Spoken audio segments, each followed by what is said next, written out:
gran historia de la Guerra Civil Española.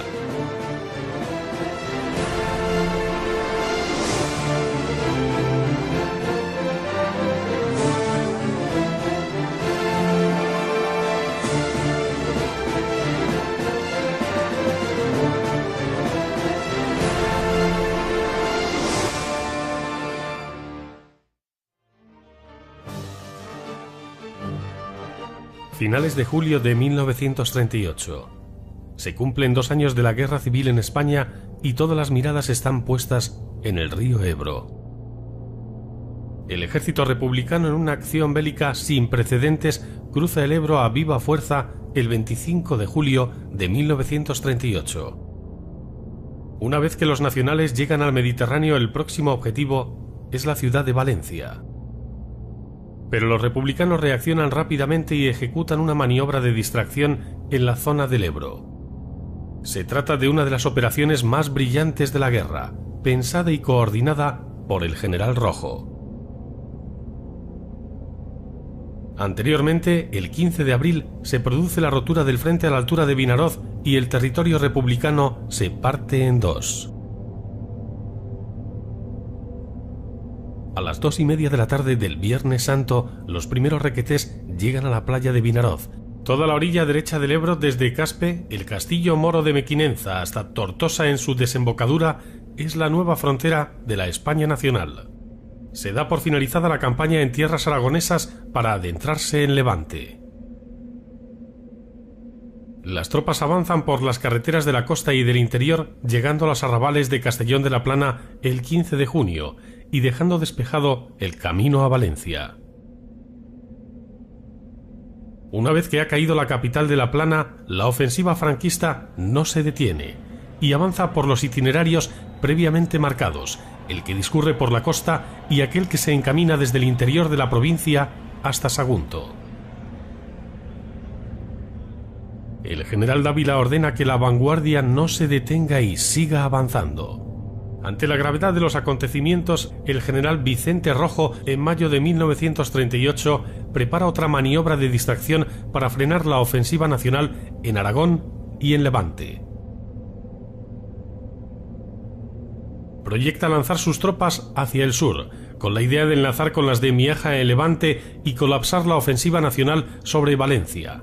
Son los preliminares de la batalla del Ebro. La intención de Franco es arrinconar a su enemigo en la costa. El 21 de julio la vanguardia de Solchaga cruza los límites de la provincia de Valencia.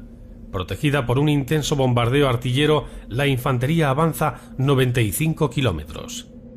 El 25 de julio los nacionales rebasan Sagunto. La entrada de Franco en Valencia es cuestión de días. Pero cuando las tropas nacionales están a punto de cumplir su objetivo, se produce la ofensiva republicana en el Ebro, que frena de raíz su avance, quedando el frente de Levante estabilizado hasta el final de la guerra.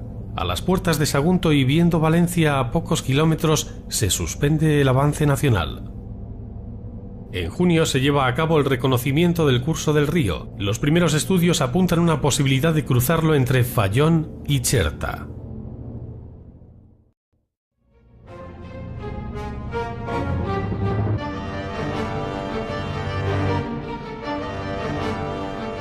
Se presiente el fin de la guerra.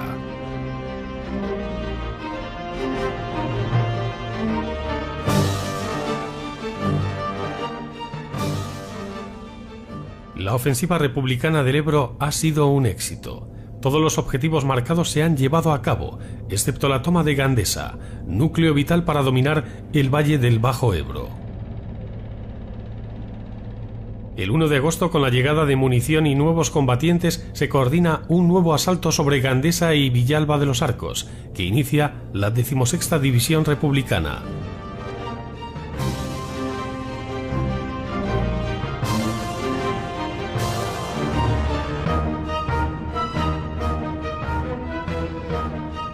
Por la tarde continúan los ataques masivos, centrándose en el cementerio de Gandesa, por donde logran infiltrarse elementos de la 16ª División, que por unas horas mantienen aislada toda la villa. Pero la llegada de tropas de refresco nacionales inclina la balanza. La feroz embestida republicana sobre Gandesa no tiene éxito. Los enfrentamientos en Villalba y el cruce de Cuatro Caminos resultan igual de intensos durante toda la jornada. Los nacionales detienen el avance de las tropas de Lister que están al otro lado de la montaña, demasiado abrupta para descender por ella sin ser fácil presa de las balas nacionales. Agotados y sin relevos, miles de hombres se ven envueltos en luchas sangrientas. Las órdenes que reciben los oficiales republicanos son claras. No deben retroceder ni un metro.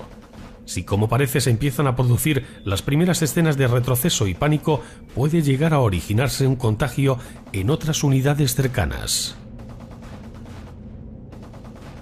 Al finalizar la jornada, el pueblo de Villalba se consolida como una posición segura para las tropas nacionales.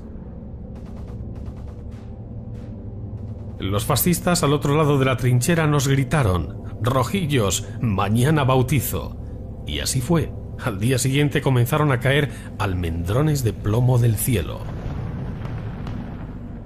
Las piezas de artillería de ambos bandos se van posicionando a lo largo de todo el Valle del Ebro. Precedida de una fuerte acción artillera, comienza la primera ofensiva nacional sobre la cabeza de puente republicana en el sector Fayón-Mequinenza.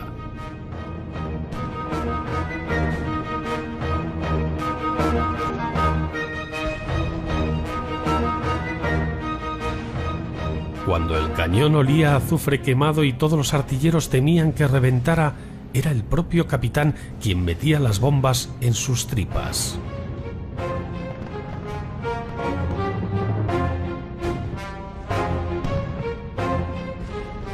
Toda la comarca será bombardeada por tierra y aire durante más de 3 meses.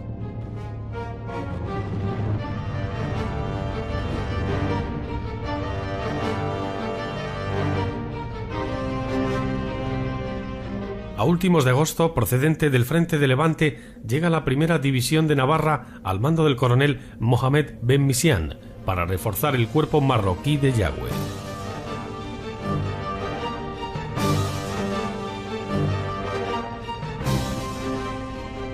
El 3 de septiembre es el día elegido para la tercera contraofensiva del Ejército Nacional. Las fuerzas se ponen en marcha después de una intensa preparación artillera en la que participan 67 baterías de campaña y 9 antiaéreas. Intentan romper por el centro las líneas enemigas y para ello deben tomar la cota 481, al este de Gandesa, ocupar el vértice Cabals y avanzar seguidamente hacia la venta de Camposines. Consiguen reconquistar la pequeña localidad de Corbera a escasos kilómetros de Gandesa. Desde el puesto de mando situado en los pinares de Col del Moro al oeste de Gandesa, Franco dirige la batalla del Ebro. En aquel pico de vasta panorámica se halla instalada una sencilla organización donde llega casi a diario Franco acompañado de su Estado Mayor. Los ojos en el visor de los binoculares irá concretando el movimiento de las tropas. Nadie me comprende, pero el objetivo principal de toda guerra es la destrucción de las tropas enemigas, y en 35 kilómetros está embolsado lo mejor del ejército republicano. El 18 de septiembre los nacionales lanzan su cuarta contraofensiva en el nudo de carreteras de la venta de Camposines. El avance es lento, ha de hacerse con bombas de mano, desalojando trinchera por trinchera. Los republicanos se protegen en cuevas y abrigos practicados en la montaña. Los heridos se cuentan por miles en ambos bandos. Por todas partes se oyen voces llamando a los sanitarios. Los hospitales de campaña están atestados.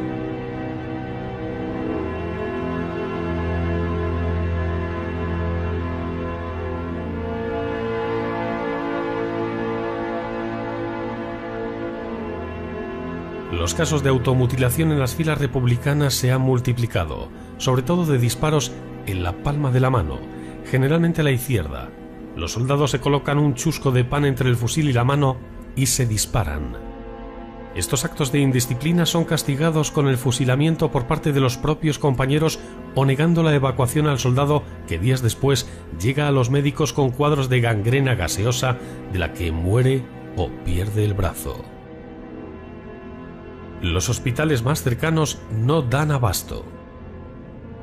Allí, en muchas ocasiones, la única medicina que se puede aplicar para aliviar al herido son las palabras de consuelo de las enfermeras. En el sentido más humano, ellas son el hospital. Las enfermeras de ambas zonas son la memoria de aquellos que se van. Recogen sus últimas pertenencias y son ellas las que se las hacen llegar a sus familiares.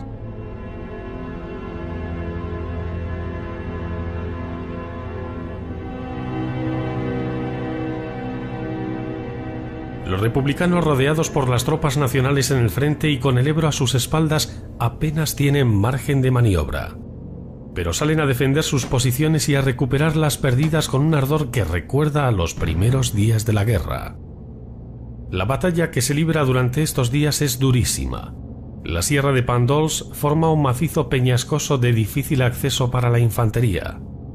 Constituye un largo espinazo rocoso paralelo a la línea del Ebro y desde las cimas donde están apostados los observatorios se domina toda la vega de Gandesa. Resulta pues un objetivo prioritario para el Ejército Nacional apoderarse de ellos.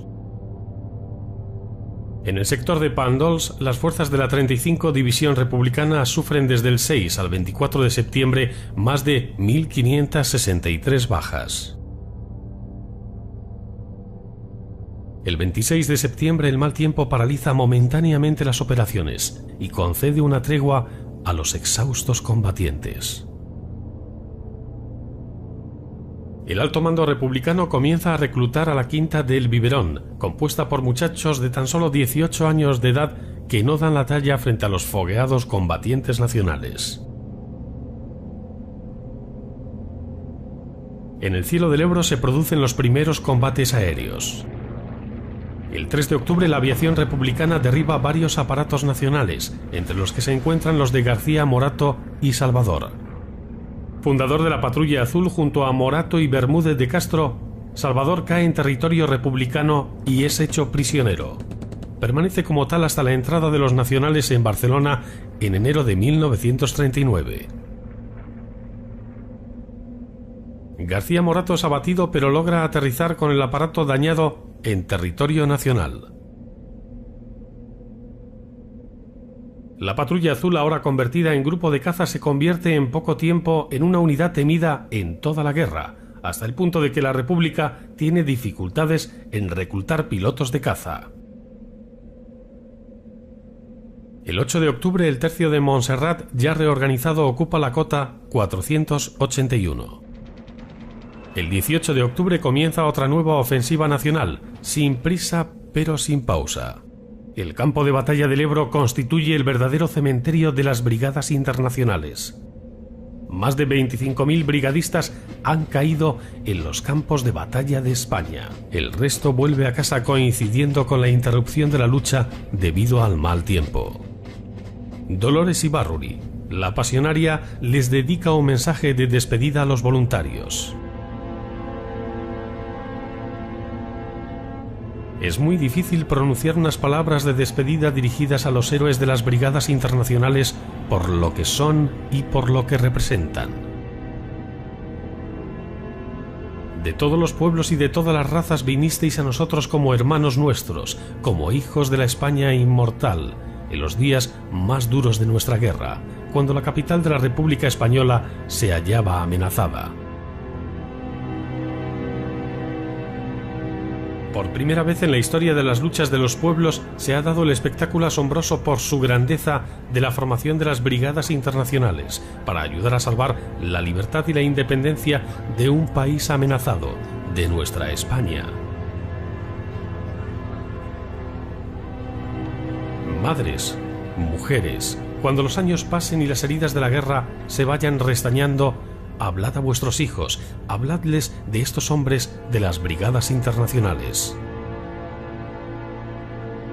Contadles cómo, atravesando mares y montañas, llegaron a nuestra patria como cruzados de la libertad, a luchar y a morir por la independencia de España, amenazada por el fascismo alemán e italiano.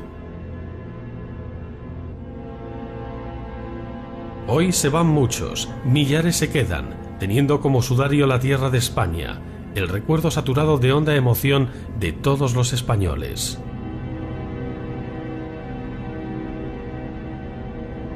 Y cuando se acabe esta guerra, volved a nuestro lado, que aquí encontraréis patria los que no tenéis patria, amigos los que no tenéis que vivir privados de amistad, y todos, el cariño y el agradecimiento de todo el pueblo español, que hoy y mañana gritará con entusiasmo: ¡vivan los héroes de las brigadas internacionales!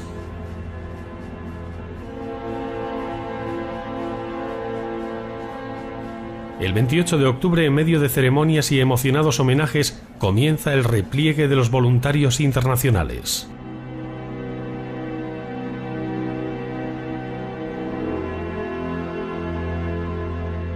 Con motivo de la despedida en Barcelona, aviones republicanos son trasladados del frente para sobrevolar la ciudad, realzar la parada y asegurar que ningún avión nacional les agüe la fiesta. También los soldados italianos de CTV abandonan España, el 15 de octubre, desde el puerto de Cádiz. 10.000 soldados italianos escoltados por una división naval regresan a Nápoles. Atrás dejan rotundas derrotas y brillantes triunfos. El 24 de octubre, el alto mando nacional comprende que mientras no pueda hacerse con el dominio total de las cotas, su lucha será estéril. Hay un claro objetivo: lanzar un ataque definitivo sobre la sierra de Cabals. Un esfuerzo final para arrojar definitivamente a los republicanos al otro lado del río. La infantería nacional tendrá que hacerlo mientras sus cañones hostigan al enemigo, corriendo un gran riesgo de ser alcanzados por su propio fuego. El apoyo de más de 500 piezas de artillería resultará fundamental para la ofensiva nacional. Desde la Val de la Torre se inicia el ataque principal sobre Cabals. Además de las fuerzas al mando de García Baliño, toman parte en él 3 divisiones a las órdenes de Yagüe.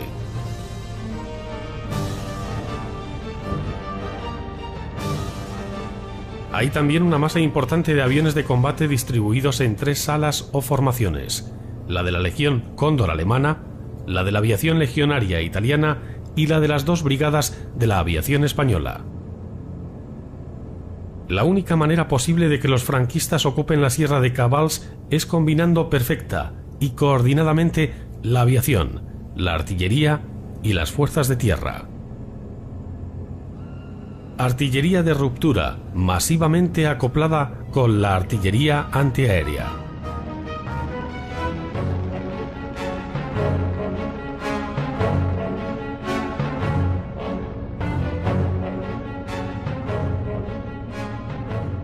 La aviación en el día anterior al día D debe concentrar todo su fuego en la zona norte, entre Mora de Ebro y Flix.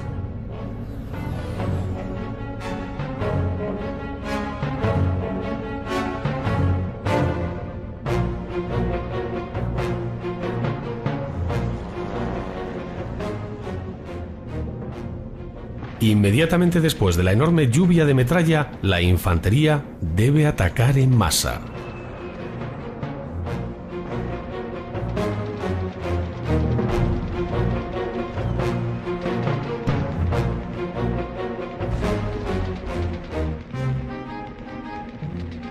La idea de atacar Cabals frontalmente es descabellada. El hecho de que los republicanos tengan un gran número de observatorios sobre toda la vega hace que cada movimiento enemigo sea detectado de inmediato.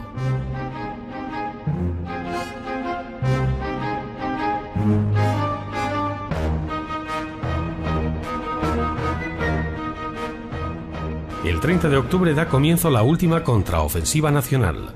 Todas las piezas artilleras empiezan a castigar las sierras de Pandols y Cabals. Paralelamente, más de 100 bombarderos aparecen en el cielo para batir toda la cabeza de Puente Republicana. Las primeras bombas de la aviación caen en las proximidades de las carreteras de Mora, Ascó y Flix.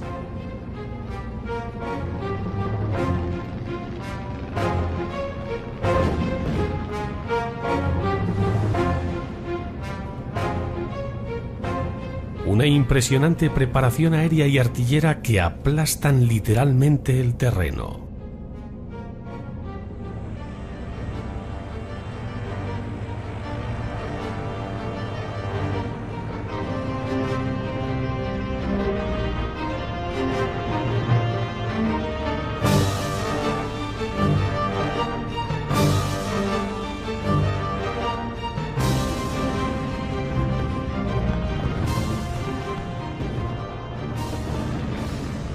Poco después del bombardeo combinado, los hombres de la Primera División de Navarra ya tienen sus bayonetas caladas para el asalto. La inmensa mayoría de los soldados nacionales designados para lanzar el ataque de ruptura a Cabals son marroquíes. Casi todos serán utilizados para realizar los ataques en primera línea de fuego. Mientras las tropas republicanas se esconden, la Infantería Nacional inicia el asalto a la sierra, acción que ejecutan media hora antes del final del ataque artillero y aéreo, cuando escuadrillas de aviones atacan en picado los puntos de ruptura de las posiciones republicanas. Una combinación indispensable para el asalto terrestre. Infantería y tanques van peinando terreno y trincheras. Haciéndose dueños de las cimas y observatorios, los nacionales podrán detectar cualquier movimiento de tropas o material enemigos.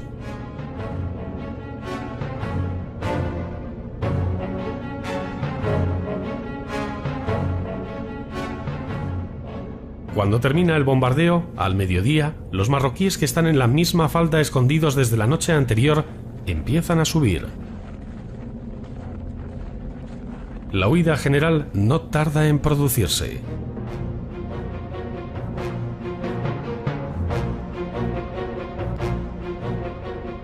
Los mandos intentan contener a sus hombres con gritos, disparos y amenazas.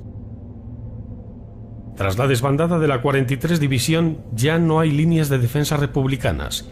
Los nacionales han conseguido romper el frente. Mientras la tierra tiembla en Cabals, el resto de soldados republicanos que contemplan la ofensiva en otros puntos de la Bolsa o en la orilla izquierda del Ebro no dan crédito al infierno que observan. La aviación nacional sigue castigando con dureza y eficacia desde el aire las posiciones enemigas, facilitando la labor de las tropas de tierra.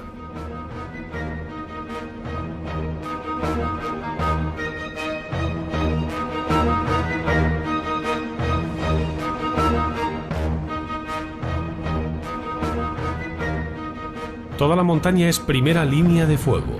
Un diluvio de metralla se abate sobre las posiciones de Modesto, Líster y Tagüeña. Pàndols está ardiendo. La montaña es una enorme pira funeraria. El tercio de Montserrat conquista el pico más famoso de la cabeza de puente, poniendo punto final a 100 días de asedio sobre Gandesa. El 2 de noviembre el Ejército Nacional tiene el dominio total de las sierras de Pàndols y Cabals. El 7 de noviembre la Primera División de Navarra llega a Mora de Ebro y Modesto ordena que sus fuerzas rebasen el río. El 11 de noviembre las tropas nacionales consiguen finalmente el control del nudo de comunicaciones, la venta de Camposines. La batalla está prácticamente decidida. El 14 de noviembre la Cuarta División de Navarra toma el pueblo de Fatarella. Sin apenas resistencia, los últimos actos de la batalla del Ebro se traducen en la persecución de republicanos en desbandada.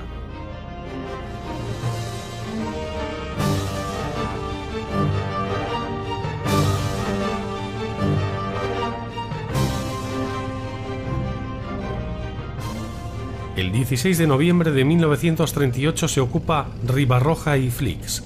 La batalla del Ebro, la más larga y sangrienta de la Guerra Civil Española, ha concluido.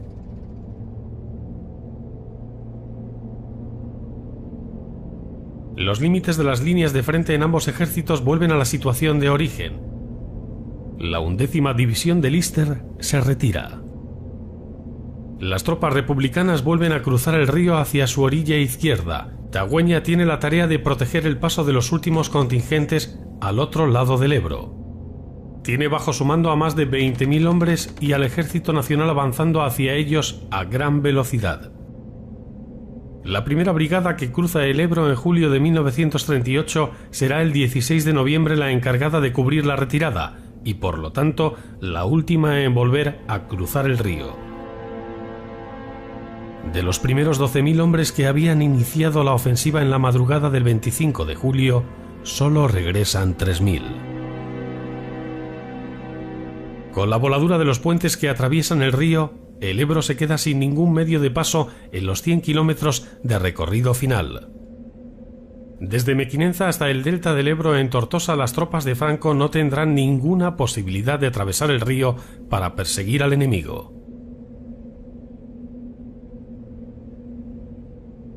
La guerra es terrible, pero la derrota lo es doblemente.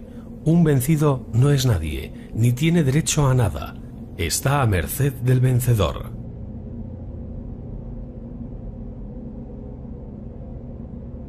El balance se aproxima a 10.000 prisioneros nacionales, más de la mitad de ellos capturados en los primeros días de la ofensiva republicana.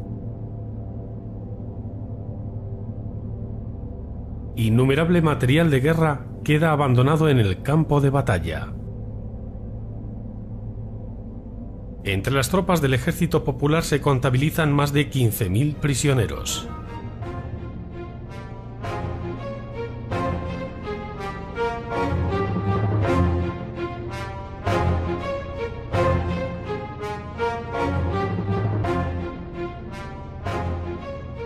Los historiadores no se ponen de acuerdo sobre el número de bajas sufridas por ambos bandos durante la batalla del Ebro, pero las estimaciones más realistas calculan las 75.000 en el bando republicano frente a las 65.000 en el bando nacional.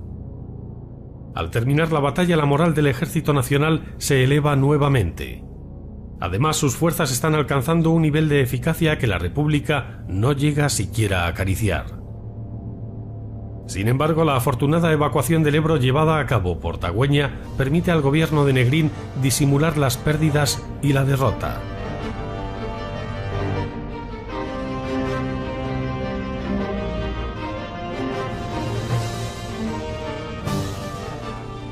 Pese a todo, lo cierto es que al finalizar la batalla, el ejército republicano del Ebro ha quedado totalmente destruido como fuerza de combate operativa.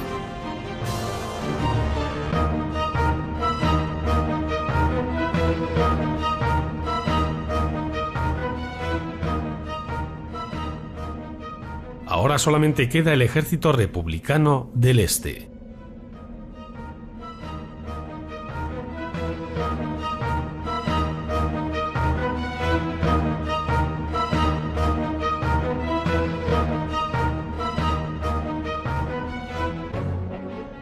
El desenlace de la batalla del Ebro ha decidido de forma irremediable la suerte de Cataluña.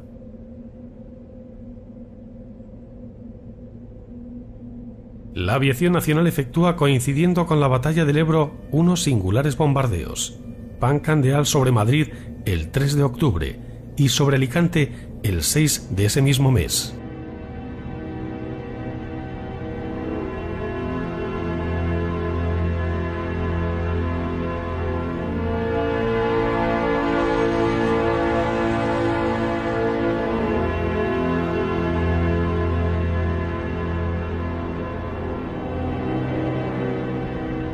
Las autoridades republicanas amenazan a la población que corre a atrapar el pan.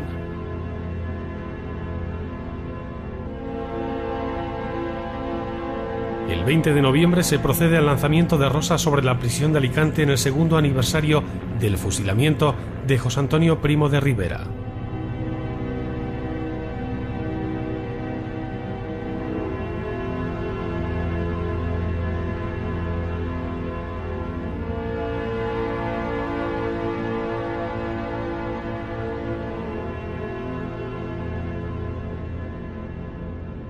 El 29 de septiembre se produce la conferencia de Múnich. Participan los jefes de gobierno de Gran Bretaña, Italia, Francia y Alemania. Los Sudetes, región checa donde viven 3,5 millones de alemanes, se integran al Tercer Reich para preservar la paz europea. El problema de los Sudetes crea un clima de inestabilidad en Europa y Francia, en el límite de una intervención, moviliza tropas hacia las fronteras españolas, lo que obliga a Franco a enviar contingentes armados a los lugares presuntamente amenazados. Se firma un pacto anglo-alemán de no agresión y Mussolini se compromete a retirar todos los voluntarios que están combatiendo en España. Los acuerdos de Múnich suponen un duro revés para la República Española. La mayoría de los países occidentales están reconociendo el régimen de Franco. Las potencias internacionales comienzan a desentenderse del conflicto español. Finales de noviembre de 1938. Tras 4 meses de lucha encarnizada en el río Ebro, las fuerzas de ambos bandos están extenuadas y al borde del colapso.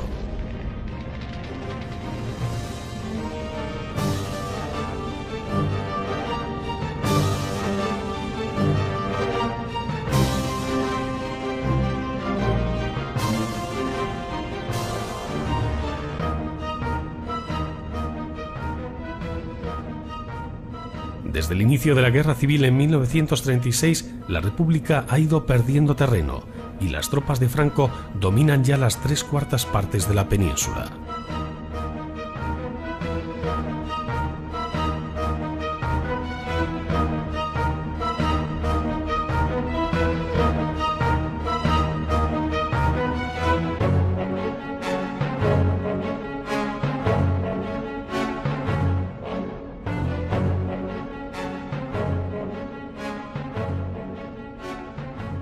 El Frente Catalán permanece inmóvil desde la toma de Lérida por los nacionales el 3 de abril de 1938.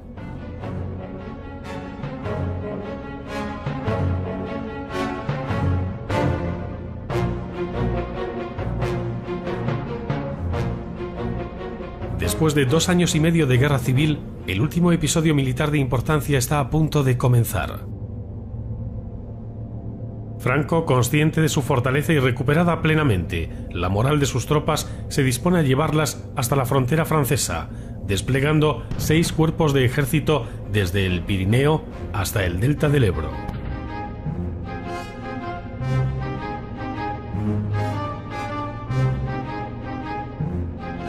El viernes 23 de diciembre de 1938, Franco da la orden para iniciar el ataque sobre Cataluña, la última gran ofensiva de la Guerra Civil.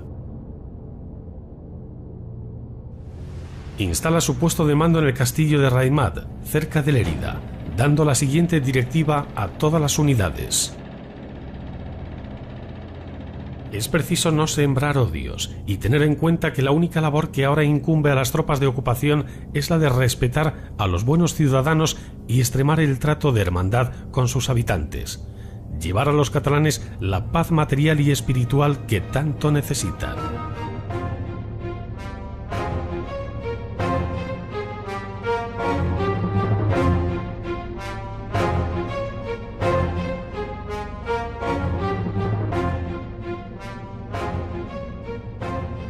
Todas las divisiones nacionales que han participado en el Ebro están listas para volver a actuar.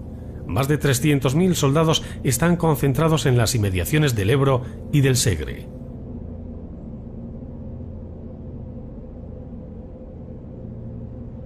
El objetivo es avanzar sobre Cataluña para acabar con los últimos efectivos del ejército republicano. Recogeremos la siembra de la batalla del Ebro. Al sur de Lérida se encuentran los cuerpos de ejército de Yagüe, de Solchaga y los italianos del CTV del general Gambara.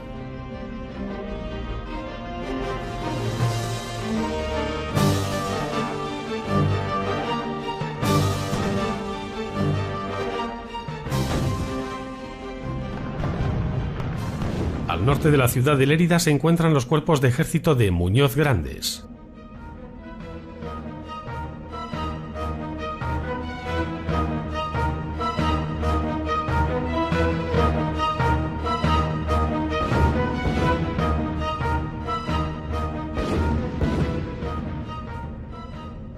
el cuerpo del maestrazgo de García Baliño.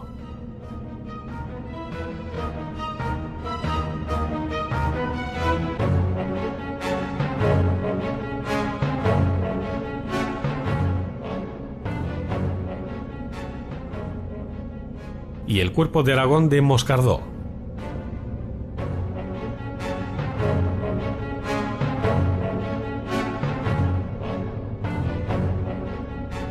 Cuentan con el apoyo de la aviación legionaria italiana y de la Legión Cóndor alemana, que junto a la aviación nacional suman cerca de 500 aviones.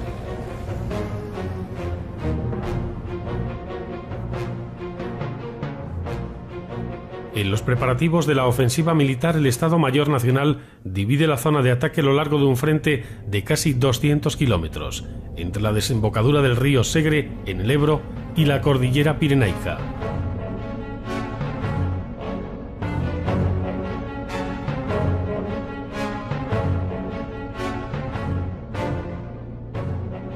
El territorio catalán es uno de los más fortificados de la República. Dentro de la ofensiva a Cataluña, Franco también ha previsto ataques desde el mar. Hacia finales de 1938, la región se encuentra aislada, bloqueada por mar, separada del resto de la España republicana y sin posibilidad de acceder a las armas procedentes de la Unión Soviética, retenidas por las autoridades francesas en la frontera.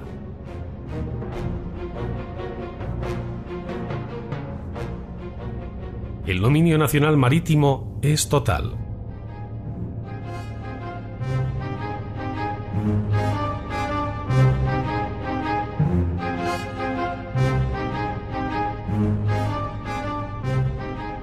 En noviembre, el general Hidalgo de Cisneros, jefe de la aviación republicana, es enviado a Moscú para comprar un cargamento de armas de una magnitud hasta ahora desconocida en la historia militar. 7 barcos trasladarán el material a España. Los 2 primeros deben llegar en enero a Burdeos para reforzar al ejército republicano en Cataluña. El general Dávila se lanza a la ofensiva en la madrugada del día 23 de diciembre con unos 300.000 hombres en 6 cuerpos de ejército.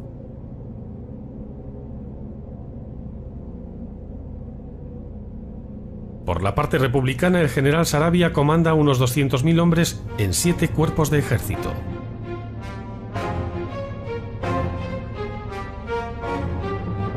Las tropas republicanas se dividen en 2 ejércitos, el del este de tendencia anarquista que se despliega desde Lérida hasta la frontera francesa y el ejército del Ebro, de tendencia comunista, que ocupa las tierras entre Lérida y la costa mediterránea. El plan del general Rojo es esencialmente defensivo.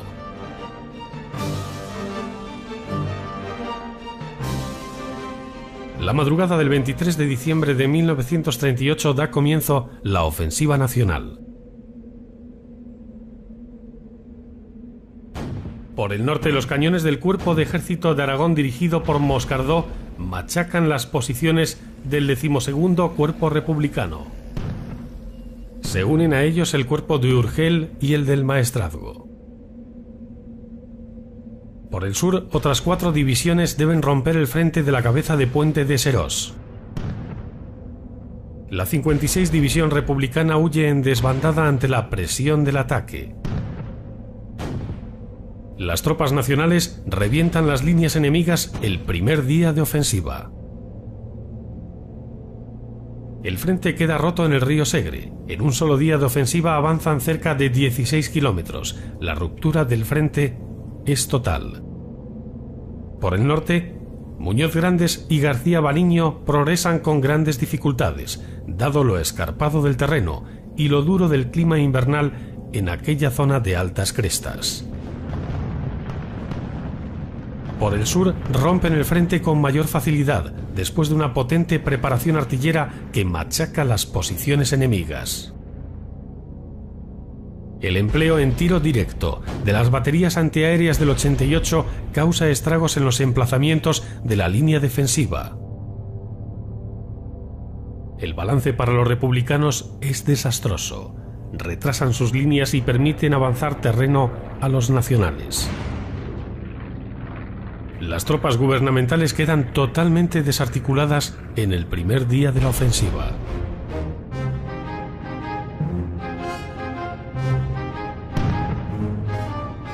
El cuerpo de Navarra al mando del general Solchaga sigue adentrándose por la provincia de Lérida en avances cortos pero constantes.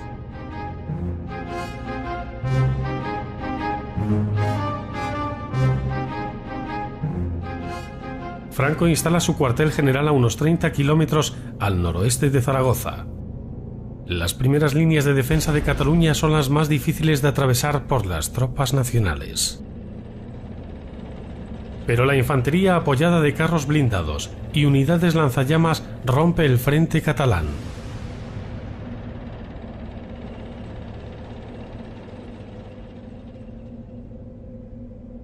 La densidad de fortificaciones es considerable.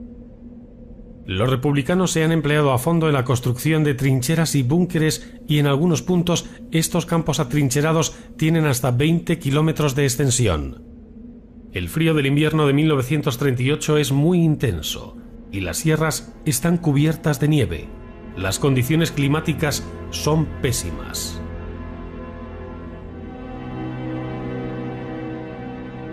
La niebla y el frío dificultan cualquier movimiento.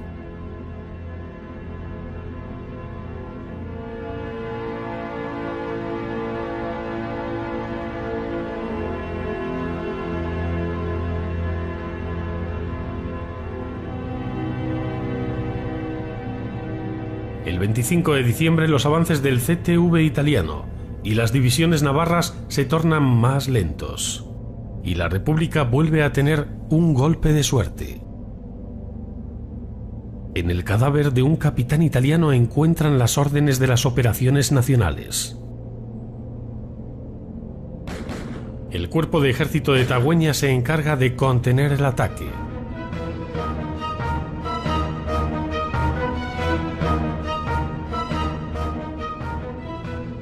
Mientras que el de Lister debe replegarse.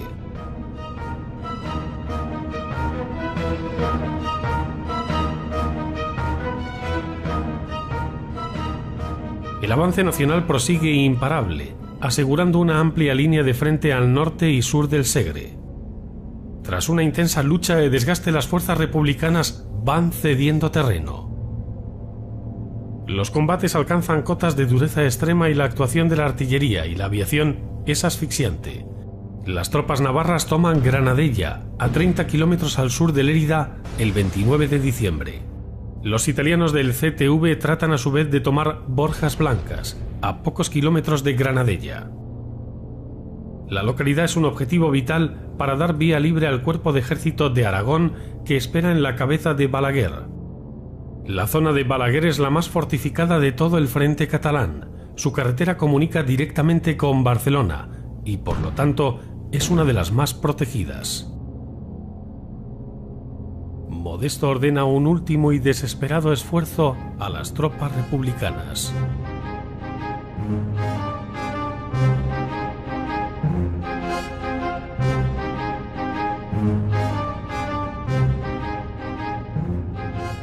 Sus dos cuerpos de ejército activos lanzan un fuerte contraataque para impedir que elementos motorizados nacionales salgan a la carretera de Tarragona por Borjas Blancas.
enemigo en la costa. El 21 de julio la vanguardia de Solchaga cruza los límites de la provincia de Valencia. Protegida por un intenso bombardeo artillero, la infantería avanza 95 kilómetros. El 25 de julio los nacionales rebasan Sagunto. La entrada de Franco en Valencia es cuestión de días. Pero cuando las tropas nacionales están a punto de cumplir su objetivo, se produce la ofensiva republicana en el Ebro, que frena de raíz su avance, quedando el frente de Levante estabilizado hasta el final de la guerra. A las puertas de Sagunto y viendo Valencia a pocos kilómetros, se suspende el avance nacional. En junio se lleva a cabo el reconocimiento del curso del río. Los primeros estudios apuntan una posibilidad de cruzarlo entre Fallón y Cherta.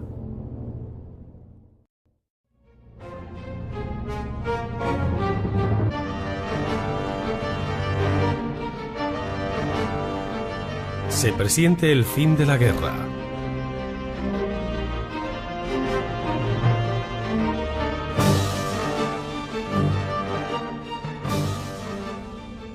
La ofensiva republicana del Ebro ha sido un éxito. Todos los objetivos marcados se han llevado a cabo, excepto la toma de Gandesa, núcleo vital para dominar el valle del Bajo Ebro. El 1 de agosto, con la llegada de munición y nuevos combatientes, se coordina un nuevo asalto sobre Gandesa y Villalba de los Arcos, que inicia la 16ª División Republicana.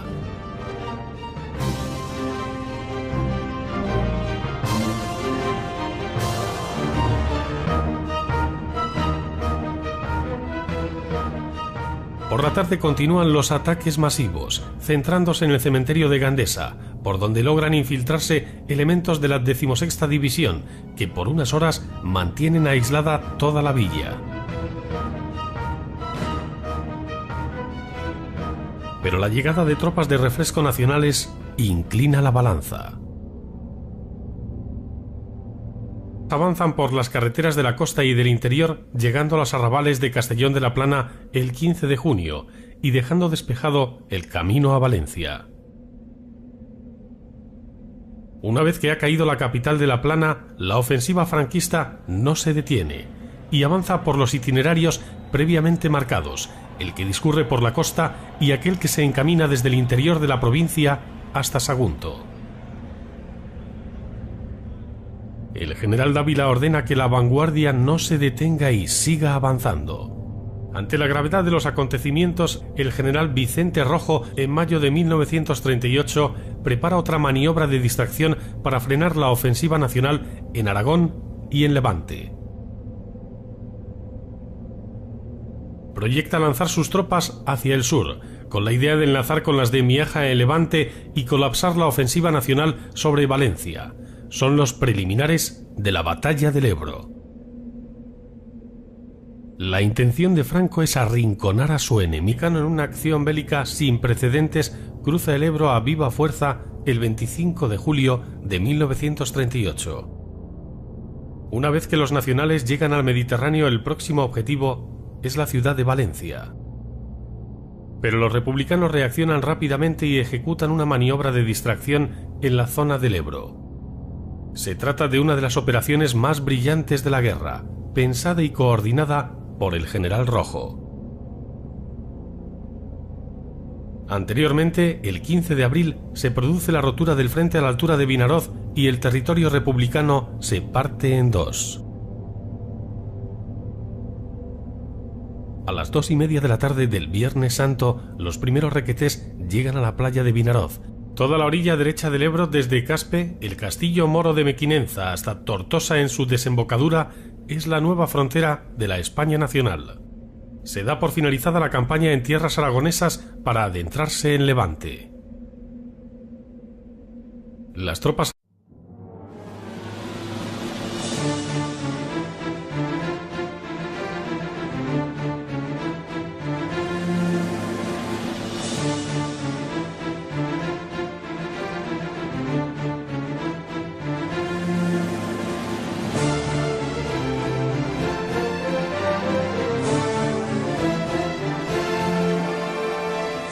La gran historia de la Guerra Civil Española.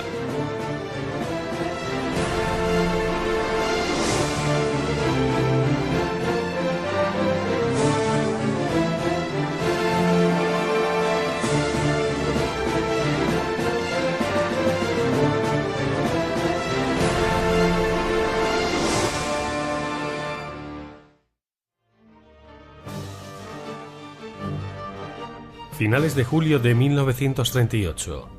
Se cumplen 2 años de la Guerra Civil en España y todas las miradas están puestas en el río Ebro. El ejército republicano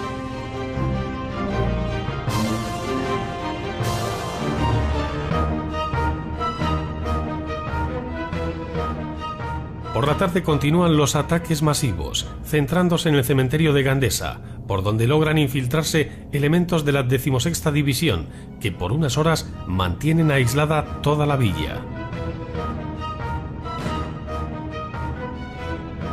Pero la llegada de tropas de refresco nacionales inclina la balanza.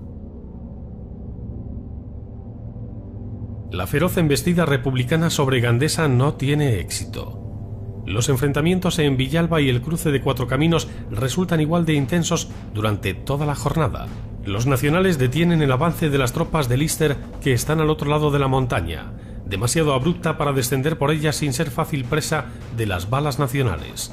Agotados y sin relevos, miles de hombres se ven envueltos en luchas sangrientas. Las órdenes que reciben los oficiales republicanos son claras. No deben retroceder ni un metro. Si como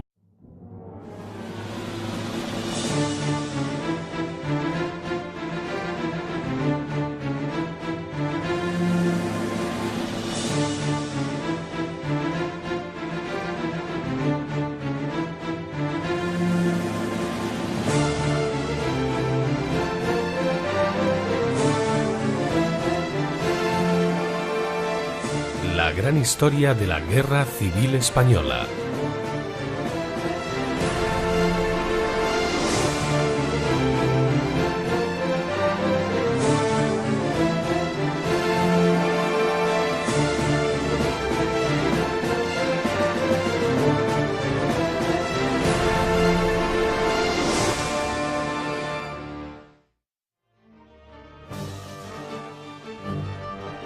Finales de julio de 1938.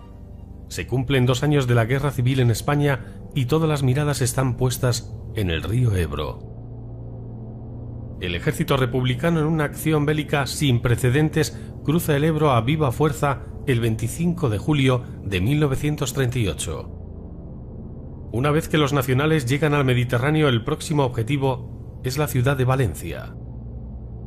Pero los republicanos reaccionan rápidamente y ejecutan una maniobra de distracción en la zona del Ebro. Se trata de una de las operaciones más brillantes de la guerra, pensada y coordinada por el general Rojo. Anteriormente, el 15 de abril, se produce la rotura del frente a la altura de Vinaroz y el territorio republicano se parte en dos. A las 2:30 de la tarde del Viernes Santo, los primeros requetés llegan a la playa de Vinaroz. Toda la orilla derecha del Ebro, desde Caspe, el castillo moro de Mequinenza, hasta Tortosa en su desembocadura, es la nueva frontera de la España nacional. Se da por finalizada la campaña en tierras aragonesas para adentrarse en Levante.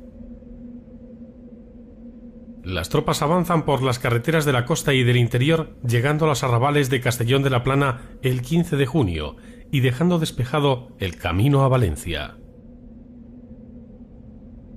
Una vez que ha caído la capital de la Plana, la ofensiva franquista no logra su objetivo, se produce la ofensiva republicana en el Ebro, que frena de raíz su avance, quedando el frente de Levante estabilizado hasta el final de la guerra.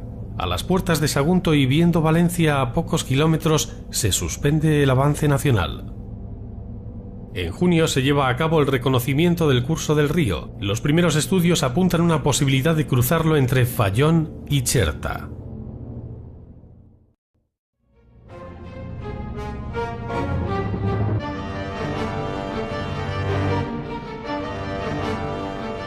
Se presiente el fin de la guerra.